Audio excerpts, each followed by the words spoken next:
You are very attractive. You are so funny. Everyone likes you. People just like being around you. You just make people feel comfortable. People like opening up to you. People are generally attracted to you. In general, people find you very funny and charming and likable. People are on your side in general. People find you to be a very good person, a very positive, uplifting, inspiring person. Very honorable, very cool, very interesting, fascinating person, brilliant person. Hello, you lovely, beautiful people. Thank you for showing up here with me today. Namaste.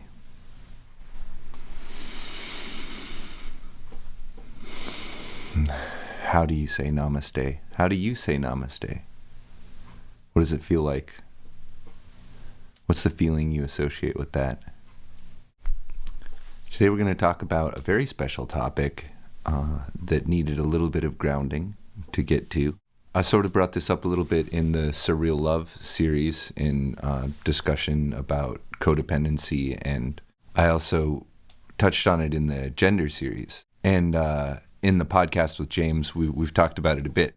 Today, I really want to drill down from the path that we've established. Personal spirituality, unthink me spirituality in this case. Adam's spirituality as expressed outwardly. Unthink me spirituality. Okay. It has all these levels, as we've pointed out. Levels of it. And one of the levels, the second tier, teal, is where we start to see that these are levels. Now we're looking backward, we're looking downward, we're looking at our magic, myth, and lore, and we're starting to say, well, how do I feel about all that now? What is my new magic, myth, and lore? And we have to kind of reevaluate that. And in this case, we're discussing self-love. That has levels. And I want to be really specific on what I mean, because this is just like a weird thing to talk about. And I feel that this is a thing that is kind of chronically unsung, and I don't know, our culture at least, but maybe just culture in general. I think it's a concept that could really save a lot of people from harm, from grievous harm emotionally. I've always responded well to it, because at the end of the day, it's just emotional, and you can recover from it.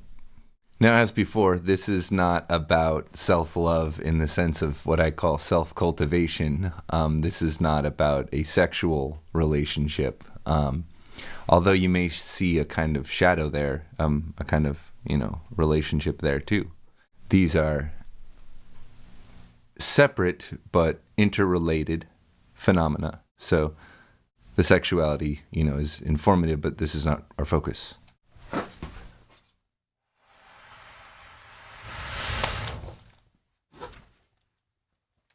Okay, and then what else is there? Well, I would definitely do a whole video about self-esteem, a loving relationship between the superego and the ego, having a positive feeling about yourself. Self-love as in, dignity and self-worth, your integrity, your embodying the heroic nature of yourself and facing the shadow. This is Gryffindor stuff. Fire stuff. We're using wands. So these are all very important definitions of self-love, but not what I'm talking about. What I'm talking about can be expressed in a variety of ways. I'm going to do about 3 of them today. Holy guacamole, that really flared up. I'm going to attempt to explain, how I discovered this concept early on in my understanding of creating my own personal magic system. So this follows shortly after I had identified with the Pentacles and the Four of Pentacles that I was having trouble sensing, and I was just holding on very tight to my sensing function and just trying to keep that in line. I was very concerned about it. So that was very appropriate card to me.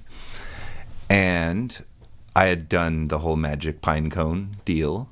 Subsequently, we'll get into familiars.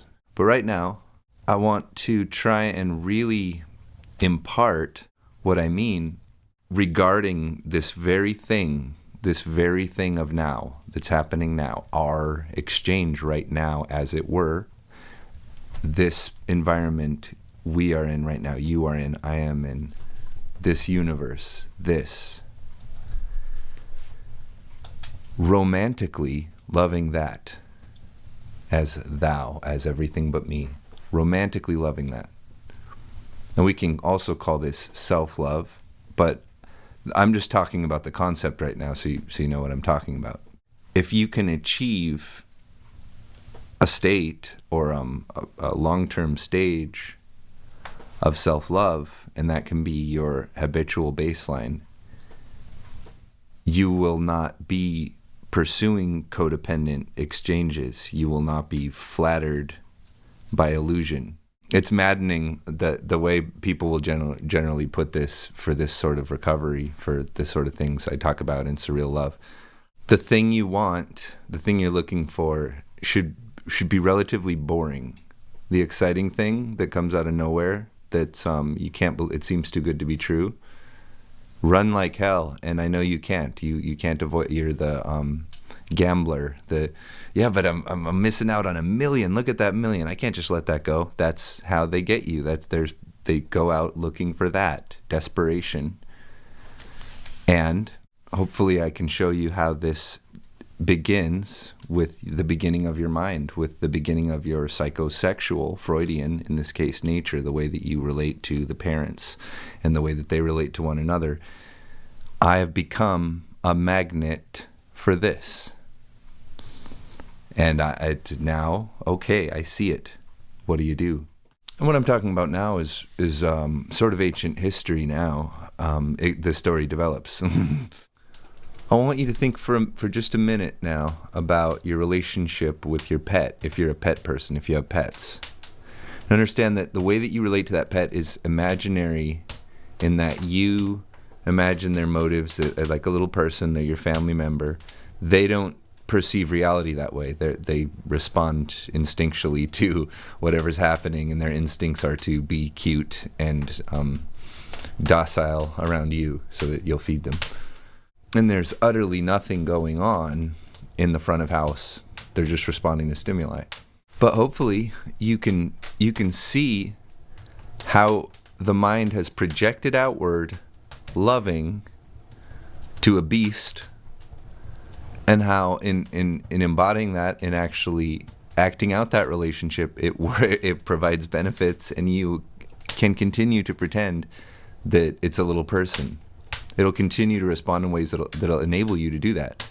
So this isn't a toxic pattern I'm referring to. This is how love works. This is what should creep you out. This is actually, it's inescapable. It's not a weird thing to do. It's how it always is. Growing up, my primary caretaker and my primary role model was a person who was extremely effective and pleasant and fun, nurturing, great parent, kind of fulfilled the role of both parents. It's high effort. I was a very demanding person, almost all the time, from the perspective of the child. But sometimes, unpredictably, from the perspective of the child, I didn't see the pattern,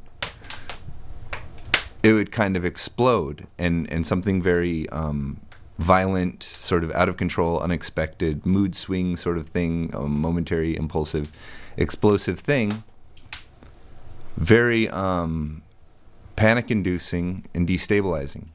Now I'm just talking about one specific thing, your thing. I'm sure there's some pattern there that you have had to work through or are working through. If there wasn't, you probably wouldn't be here. It seems to me like people who end up here are having to deal with patterns like this and having to see the connective tissue in order to kind of proceed with their journey. I cannot resist this very funny thing about codependency and integral theory, codependency and New Age spirituality. Love, passion, deep, deep love. Fake, deep, deep love, because it's all fake. It's all us expressing our imagination into the world. But do you want to fake hatred, or do you want to fake love? Do you want to fake fear, or do you want to fake courage, integrity? So we have to look at ourselves, here. I'm a child. I'm still the same any old baby. I am very tolerant of those violent outbursts as long as the overall thing appears very good. And that can work out in a lot of cases. This is a sort of codependent pattern I struggle with. Here's this person going around with this desperate kind of personality, this I want you to love me, but I doubt you will kind of personality. I want people to approve of me and, be my caretaker. I want those positive feelings that gives me. I doubt you'll do it. I don't trust you, world. This is the relationship because I'm worried the world's going to explode and transform into a monster and freak out. Whoa, world, you're crazy. So it becomes hard for me to establish something more healthy, something more normal. I'm not used to healthy. I wasn't raised in healthy. I probably wouldn't recognize healthy if I were in it, you see. As you recover, you're looking for something very boring, something very obvious, something reciprocal where you clearly have to do work for it and you don't always see eye to eye and it's not perfect and they don't completely fulfill all that caretaking need that you have, and they shouldn't be expected to, and they shouldn't be responsible for you to feel any particular way. They should be your best friend, and you should ultimately like boning. Those would be great reason. Maybe one or the other. I mean, that's fine. That sounds fine, right? What's wrong with that? But we people, we're idealists. We're people of passion, and generally, not all of us, but we seek the depth, the depth dimension very much. And if I am to love, I want to love very, very deeply, or I don't want to bother with it. And so that has been the pattern. So that's just as, if I want to think, I want to know the true nature of reality. If I want to experience, I want the full experience, waking up. I want to maximize. Because why wouldn't you? Once this stuff becomes visible to you, it's why wouldn't I maximize? Why wouldn't I want to? Well, now we talk about shadow. Now we talk about our own fears.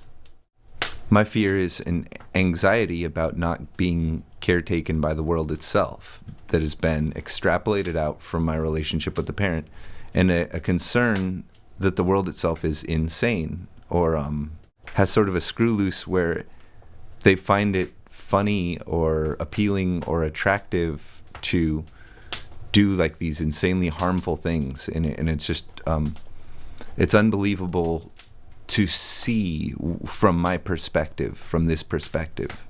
And so this archetype goes out into the world. This is a codependent archetype going out into the world, and there are highway people, there are bandits along the way, there are people who are prepared to disguise themselves as that perfect thing and hop on board this amazing ride, this deeply passionate, loving, romantic ride for a year. And then it's a joyride. It's crazy. They're going to crash that thing and run off, jump over the fence. You'll never see them again. They hate you. And it's so unbelievable. So here's what I found. The first time this really happened, real bad. That experience of being in love was real. We both were there. We both saw the whole thing. It really happened. When the shadow was revealed and the truth came out that I'm hated, that I'm a fool, that they don't love me, and they're not interested in me anymore, I'm bad. This is a strategy to entrap me. What I'm supposed to do is respond to that by proving them wrong, by fixing all these things for them. And so now they've kind of got me by the reins and they can pull me along. But I saw that a long time ago, so I've never been stuck in one of these for a long time. They get the net that I'm not going to go for the ride. they see that there are actual boundaries, that's when they'll do something just so unimaginable, like tear themselves down along with me, along with everything and everyone we know, just blow it up. Blow it up. Doesn't even matter. It's cool. Like, wow. Rock and roll. It's not illegal.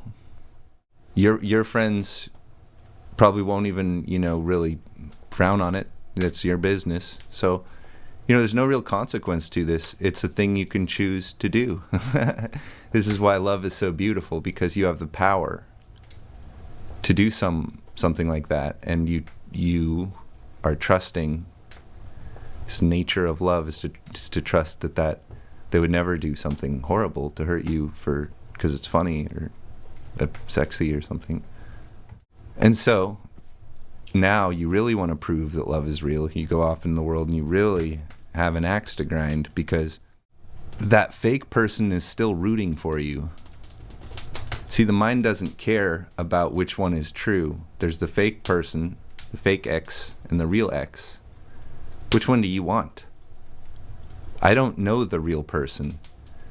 They were a secret agent and they came to me as a perfect person. That's the person I know. So really I didn't need that scarecrow with me in order to do that activity.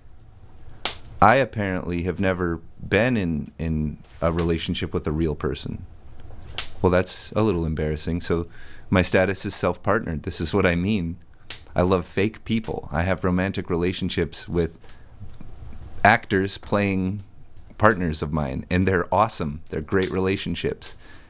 What that person goes off and does afterwards, I have no clue, but this is it. When you realize that person doesn't even have to be there. And I mean this very, very plainly, very literally. My mother loves me. My mother approves of me, is proud of me, supports what I'm doing, believes in me. Is that true? Who cares? It's fake. We made it up. You can feel that way. What about this? What about when I look in the mirror, Am I cute? Am I weird looking? Am I off-putting? Or am I really charming and magnetic? When you can do a sort of affirmations meditation, a sort of CBT, I thought I almost said CBD, cognitive behavioral therapy meditation, affirmation. Just say, I'm very beautiful, very funny, very charming. That person that I have a crush on, they're totally into me. They're totally charmed by me. They would love to kiss me. Maybe it'll never happen, but they sure would like it. Because you can think that. You can imagine. You can have these fake things going on that make you happy. And in fact, that's all that I know is being happy because of fakeness. That's not sad. That's all there is.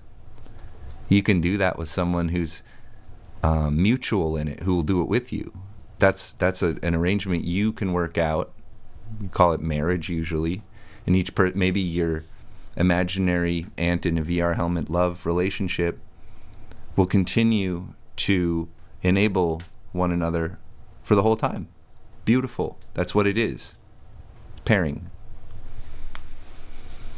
Healthy psychosexual pairing, but from the perspective of Psyche, the whole thing is imaginary.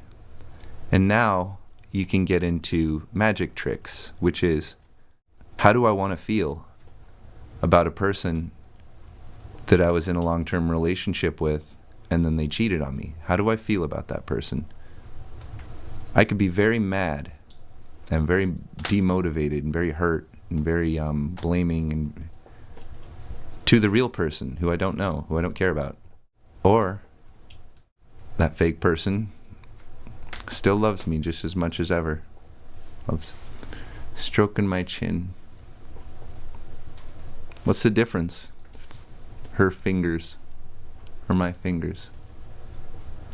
What does it matter if I'm looking in an actor's eyes or a mirror of this sort of natural gender androgyny that made this like really obvious and easy for me. The Platonic brain, both concrete and abstract, connecting and also very internally structured. Same kind of brain as like Ken Wilber. Not as high a performance model. Mine's full of bong resin. Among the many switches you have, realize that shadow switch that I talk about, that motive power, that sense of spring in your step. Does everyone love me? Is everyone mad at me? Am I failing in my task of being a person? Am I succeeding at it? Little switch that goes up and down. You're imagining all that. When you're happy, the whole world isn't happy. Some people are and some people aren't. Some people agree with you and some people don't. We're in our bubble. And so we're getting this magic power, and we're starting to see why we would choose a bubble that sucks. Well, because it's the truth. I'm just being realistic. Okay, well, how about be happy and cut it out? Because what is that doing for me? Being mad at someone, wanting to punish them, wanting to get even. What does that do? What's the point? The imaginary one, we're still together forever. It worked out. It's great. We're in heaven. This is heaven. So now, the moon. There it is. It's the same feeling. The moon. My parents. Myself. And when that goes away, why does it go away? Why do you take that away from yourself? Why do you deprive yourself of that? Why do you allow another person to flip that switch for you? You don't give yourself permission to do it to yourself. It's weird. We don't talk like this. This person Jet, this will be where we're going next, who painted the Four of Pentacles. That was the really important character. We were romantic together. I've described that elsewhere. It's an imaginary person. Again, this is not real Jet. It's a fake person. The person I had a relationship with, an actor, played this person in real life. Very, very good relationship. Awesome relationship. She taught me familiars, and I'll show you. She also married herself in an actual ceremony, and this is a thing we really had in common because it was right before I split and then got back together with myself that we came into one another's lives. And I again can choose how to feel about it. Do I want to do a podcast about the things she taught me that I've used to the present day, that have been so transformative for me? Yeah, that's what I'm talking about. It's not about the real thing. The real thing doesn't matter. The personal story, the actual history does not matter. It's not important. Unthink Me is a work of fiction, just as your understanding of your own existence is a work of fiction. You made it up. We all do. The collective is made up. It's all made up. We're imagining it together. And so here, what I'm calling self-love, just take the very same thing you do when you look into someone's eyes that you have a romantic crush on, and you say, I love you, and they say, I love you too. Understand that's applicable to all that is. You can be romantically in love with everything. And if you are capable of cultivating that feeling, harvesting that psychosexual fire energy in yourself, just here, just by this means, by feeling romantically loved, what a wonderful thing it is. You don't need somebody else to give that to you. And so you won't be victimized by people who hitting the pavement looking for lonely, desperate people that don't get it yet. Collaboration will always come along with a little give and take. You won't find that person who's a perfect match for the perfect version of yourself, because you'll never be the perfect version of yourself. You'll always be striving toward it. So you want to find another person who's striving toward a perfect version of themselves. If they seem to be already perfect, you're getting conned. If you're like me, this is my reality. I don't know where you live. But I want you to know it's not a waste. It wasn't for nothing. Never was. Not a single time. It's not pointless. It's not meaningless. It's this treasure. It's the most important and valuable thing. Your treasure, your teachings, and your karma. Being reborn in fire, in heartbreak, in the unimaginable, in grief, frees us from the constraints of the ordinary ego. We're being taught that we need, as a native fact, we don't need. Go on a date with yourself. Begin a romantic relationship with yourself. Let's say you just really want to be hugged. Hug yourself. What's the difference? Is there? I mean, you tell me, if it's just completely different to you, maybe I can understand that better myself. But I'm a huge proponent of the placebo effect. I think it's scientifically proven that placebo is real. My world is Pee-wee's Playhouse. All the things have become special, and they're all smiling at me. They're all happy. They're all good. Everything's good. This is heaven. The trees love me, and I love the trees, and the animals, and the airplanes. Even the scary bugs.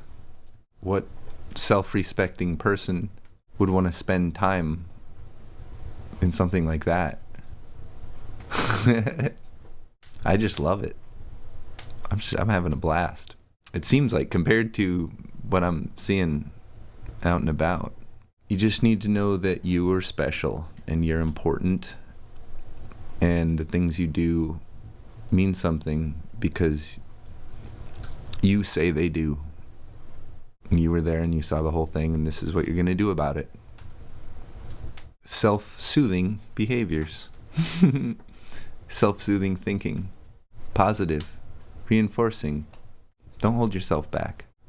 These explosive events shake you out of a cage. It isn't native to me to attach in a healthy manner. You can be defeated by that. Surely it is the most common outcome.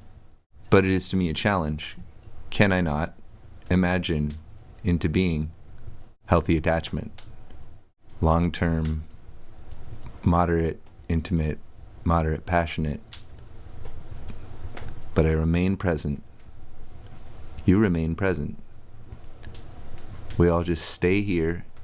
We all just get along. Sometimes it's work. And you can feel that as romantic love, or you can go to hell.